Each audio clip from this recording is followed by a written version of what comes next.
kalau kita sudah angkat, taruh di tempat karantina, maka kita harus menjaga kualitas air yang ada di kolam utama. Karena apa?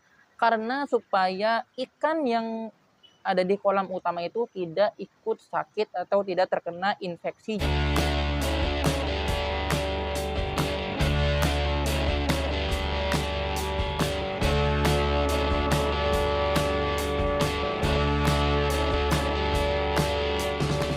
Assalamualaikum warahmatullahi wabarakatuh. Bertemu lagi teman-teman di channel saya, channel tentang ikan koi. Channel yang akan banyak sekali membahas tips dan juga trik seputar ikan koi. Selamat sore teman-teman di rumah. Bagaimana keadaan teman-teman di rumah? Semoga sehat selalu, diperbanyak rezekinya, disehatkan badannya, dan tentunya ikan koinya selalu sehat. Amin, amin ya robbal alamin.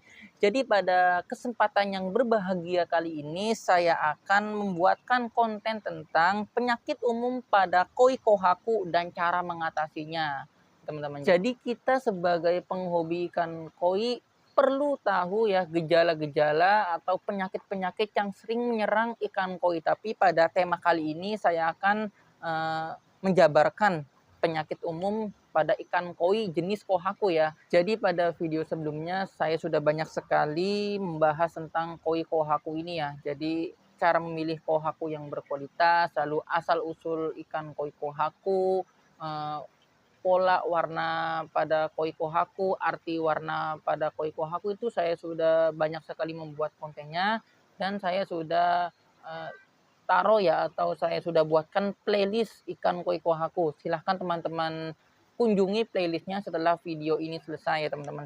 Jadi di sini saya akan menjabarkan ada sekitar 5 penyakit yang sering menyerang ikan koi jenis kohaku ya teman-teman. Apabila teman-teman di rumah mempunyai ikan koi kohaku, pastinya tidak mau terserang penyakit. Tapi ini teman-teman harus tahu ya, harus mengetahui lebih lanjut apa saja gejalanya, dan saya juga akan memberitahu kepada teman-teman cara mengatasinya. Jadi simak terus videonya, jangan di skip-skip nanti supaya teman-teman bisa paham dari alur penyakit-penyakit dari yang pertama sampai yang terakhir ya teman-teman. Tapi sebelum menuju ke penyakit yang pertama, untuk teman-teman yang belum subscribe channel ini, silahkan subscribe ya, supaya video terbaru dari saya bisa muncul di beranda teman-teman dan teman-teman tidak ketinggalan video terbaru dari saya. Oke teman-teman, langsung saja untuk penyakit yang pertama yang sering menyerang ikan koi kohaku dan cara mengatasinya adalah white spot disease ya teman-teman. Nah, siapa nih yang sering terkena penyakit white spot disease ikan koi kohakunya? Penyakit ini sering sekali dijumpai di ikan koi yang sakit ya teman-teman. Ini gejalanya yaitu bintik-bintik putih pada tubuh dan sirip, lalu ikan sering menggosokkan pada dinding kolam, apalagi dinding kolamnya itu kasar ya teman-teman, yang plester. Itu sangat berbahaya sekali, kalau sudah menggesekkan kadang sisiknya pun lepas sehingga adanya luka pada tubuh ikan koi ya teman-teman. Dan di sini cara mengatasinya yaitu naikkan suhu air kolam secara bertahap hingga 28 sampai 30 derajat Celcius ya teman-teman. Bisa dikarantina itu secara bertahap naiknya supaya tidak kaget. Lalu yang kedua, gunakan obat anti parasit ya teman-teman.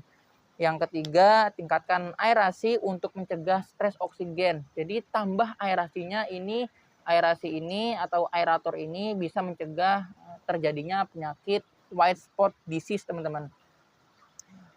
Oke, kita lanjut ke penyakit yang kedua. Di sini ada infeksi jamur ya teman-teman. Ini gejalanya itu yaitu lapisan putih berbulu atau seperti kapas pada tubuh atau sirip ikan ya teman-teman. Biasanya banyak sekali dijumpai di pasar-pasar ikan koi yang pasarnya itu tidak menjaga kesehatan ikan koinya. Jadi seperti kapas yang menempel di sirip, lalu di bagian ekor. Nah, ini namanya itu infeksi jamur teman-teman. Nah, untuk gejalanya itu seperti itu, dan cara mengatasinya yaitu pisahkan ikan yang terinfeksi tersebut ke kolam karantina atau ke akuarium karantina. Lalu selanjutnya gunakan obat anti jamur supaya ikan tersebut langsung selamat dan juga bisa diatasi, diobati teman-teman. Lalu pastikan kolam utama tetap bersih dan memiliki kualitas air yang baik. Kalau kita sudah angkat, taruh di tempat karantina, maka kita harus menjaga kualitas air yang ada di kolam utama. Karena apa? karena supaya ikan yang ada di kolam utama itu tidak ikut sakit atau tidak terkena infeksi jamur, teman-teman. Oke, kita akan lanjut ke penyakit yang nomor 3. Di sini ada luka terbuka ya, teman-teman. Siapa yang pernah menjumpai ikan koi dengan penyakit luka terbuka? Nah, saya akan taruh fotonya, contohnya ya, teman-teman, supaya teman-teman bisa paham. Nah, ini gejalanya yaitu luka terbuka pada tubuh ikan biasanya disebabkan oleh bakteri Aeromonas dan Pseudomonas ya, teman-teman. Ini cara mengatasinya yaitu bersihkan luka dengan antiseptik seperti povidone ya, teman-teman. Nah, ini bisa dibersihkan lukanya karena lukanya itu terbuka. Karena takut infeksi, maka langsung diambil atau dibius terlebih dahulu, lalu kita bersihkan lukanya. Lalu yang kedua, berikan antibiotik khusus untuk ikan koi melalui pakan atau perendaman. Banyak sekali ya obat-obat yang bisa menyembuhkan gejala luka terbuka ini ya, teman-teman. Bisa lewat pakan, nanti ikan itu memakan pakan yang sudah tercampur obat, maka akan sembuh ya, teman-teman. Lalu tingkatkan kebersihan kolam untuk mencegah infeksi lanjutan ya, teman-teman. Seperti itu, kita rajin backwash, rajin bersihkan filter mekanis supaya kebersihan kolam utama kita tidak terserang penyakit lagi. Dan untuk penyakit yang keempat yang sering menyerang ikan koi kohaku adalah fin rot. Nah, apa itu fin rot? Fin rot itu sirip membusuk, teman-teman. Siripnya itu busuk ya, atau hampir grepes. Nah, itu pada awal saya pelihara koi kohaku saya itu terserang penyakit fin rot, teman-teman. Dan saya mulai cemas, gimana nih cara mengatasinya. Ternyata tidak usah cemas ya, teman-teman, tidak usah cemas. Kita lakukan step by step cara penyembuhannya. Dan di sini gejalanya yaitu sirip terlihat robek atau seperti terkikis. Itu bisa sirip dayung, sirip bawah, atau ekor ya, teman-teman, bisa juga tuh. Nah, di sini untuk gejalanya yang kedua yaitu tepi sirip berubah menjadi warna putih atau merah. Kalau teman-teman menemukan ikan koi teman-teman di rumah ada gejala seperti yang tadi saya sampaikan, tepi siripnya itu berwarna merah atau putih, maka ini bisa menjadi awal gejala penyakit fin rot atau sirip membusuk. Dan di sini untuk cara mengatasinya yaitu perbaiki kualitas air kolam untuk mengurangi stres ikan. Lalu yang kedua, gunakan antibiotik atau obat khusus fin rot ya, teman-teman. Dan banyak juga di online shop atau toko-toko perikanan yang menjual obat antiseptik atau antibiotik untuk obat khusus fin rot ini, teman-teman, atau obat sirip membusuk. Lalu tambahkan garam ikan 0,1 sampai 0,3% untuk membantu proses penyembuhan. Ini bisa ditaruh di kolam utama atau di karantina. Tapi saran saya kalau teman-teman ada ikan koi yang sakit, maka harus mempunyai vet yang khusus untuk karantina atau akuarium yang agak besar untuk karantina ya, teman-teman. Seperti itu.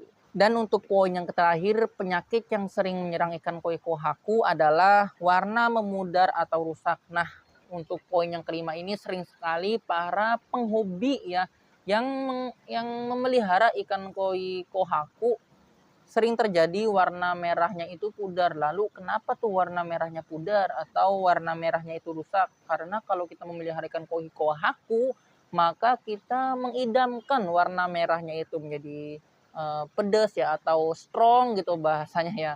Lalu ada lagi warna putihnya itu shining, bersih. Nah, kalau warna merahnya itu rusak atau pudar, kita jadi cemas ya. Gimana caranya supaya bisa mengembalikan warna merah dan juga warna putih pada koi kohaku tersebut. Dan di sini gejalanya yaitu ya, gejalanya warna merah kohaku memudar atau bercak putih berubah menjadi kekuningan. Jadi yang tadinya warna putih atau kita bisa sebut siroji, nah itu menjadi kekuningan. Ini kurang bagus ya. Cara mengatasinya yaitu pastikan koi mendapatkan pakan berkualitas tinggi yang mengandung spirulina dan juga aksasantin.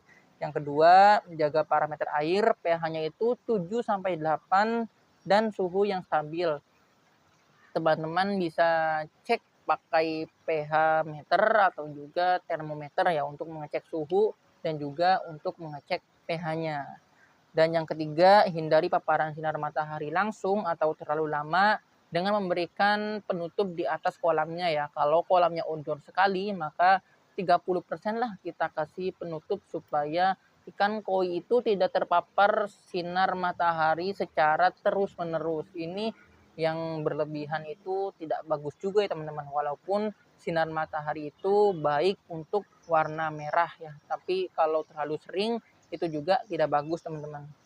Jadi dengan menjaga kualitas air yang baik, memberikan pakan yang berkualitas, lalu kita sering memantau kesehatan ikan koi secara berkala, maka ikan koi kohaku kita insya Allah akan terhindar dari segala penyakit yang menyerang atau penyakit yang 5 tadi yang sering menyerang ikan koi kohaku teman-teman. Jadi mungkin itu saja ya 5 penyakit yang sering uh, menyerang ikan koi kohaku. Semoga teman-teman bisa paham apa yang saya sampaikan dari awal sampai akhir tadi, dan silakan ambil ilmu dari video yang sudah saya sampaikan.